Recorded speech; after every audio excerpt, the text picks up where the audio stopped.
हेल' लोगोफोर, आं दिनै नोंथांमोननि सिगाङाव मोनसे बाथ्रा बुंनो नागिरदों। जोंनिनो बर' समाजनि गेजेराव माखासे गोबां बाथ्रा सावरायलायबाय थानाय ससियेल मिडियानि गेजेरजों खोनानो मोनो। बेफोरो नंगौ नङा, नोंबो बुंनो हाया, आंबो बुंनो हाया, रावबो बुंनो हाया। सोरनिबा जाथायखौ लानानै सोरबा माबा मोनसे बुंनाय, बेफोरबायदि खोथाफोरखौथ' नोंथांमोना जेरावबो खोनानो मोनगासिनो। अब्लाबो जायनाखि मानसिफ्रा बैफोर बाथ्रानि गेजेरजों बा बैफोर बाथ्राखौ लानानै माखासे गोबां बाथ्रा सावरायो, बैफोरबायदि बाथ्राया थार ना नङा बेफोरखौ नायबिजिरनानै जुदि बुङोब्ला अब्ला मोजां जायो। थार बाथ्राखौ बुंनो थाङोबा नोंथांमोना बुंनो हागोन बा हमना ला मिथिनो हागोन। बेफोरबायदि बाथ्राखौ जेनेबा बुङियानो मोजांसिन।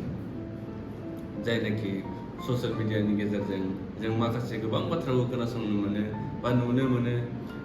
जेरै हमना ला नंबां जाबां बाथ्राफोरखौनो मोनसे थार बाथ्रा साननानै बेफोरबायदि आरो नंथारगौ साननाय बेफोरबायदि बाथ्राखौ लाना फैनांगौनि गोनांथि गैया। बुंनो थाङोब्ला बेफोरबायदि साननांगौबो गोनांथि गैया आरो नोंथांमोना बुंनांगौ गोनांथि गैया।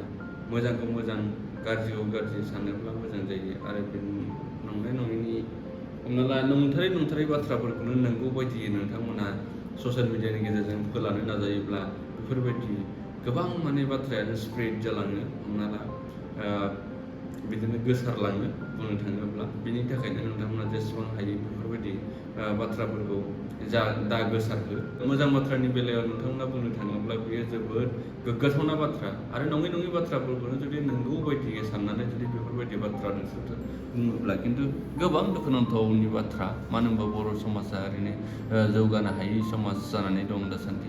बेफोरखौ डेभेलप खालामलांनो थाखाय नोंथांमोनानो जुदि सोलोंथाइ लानानै जुदि बेफोरबायदि बाथ्राखौ बाहायबाय थायोब्ला आरो सुफुंलांनो नाजायाबा खिन्थु इयुनाव गोबां खैफोदनि खोथा दङ।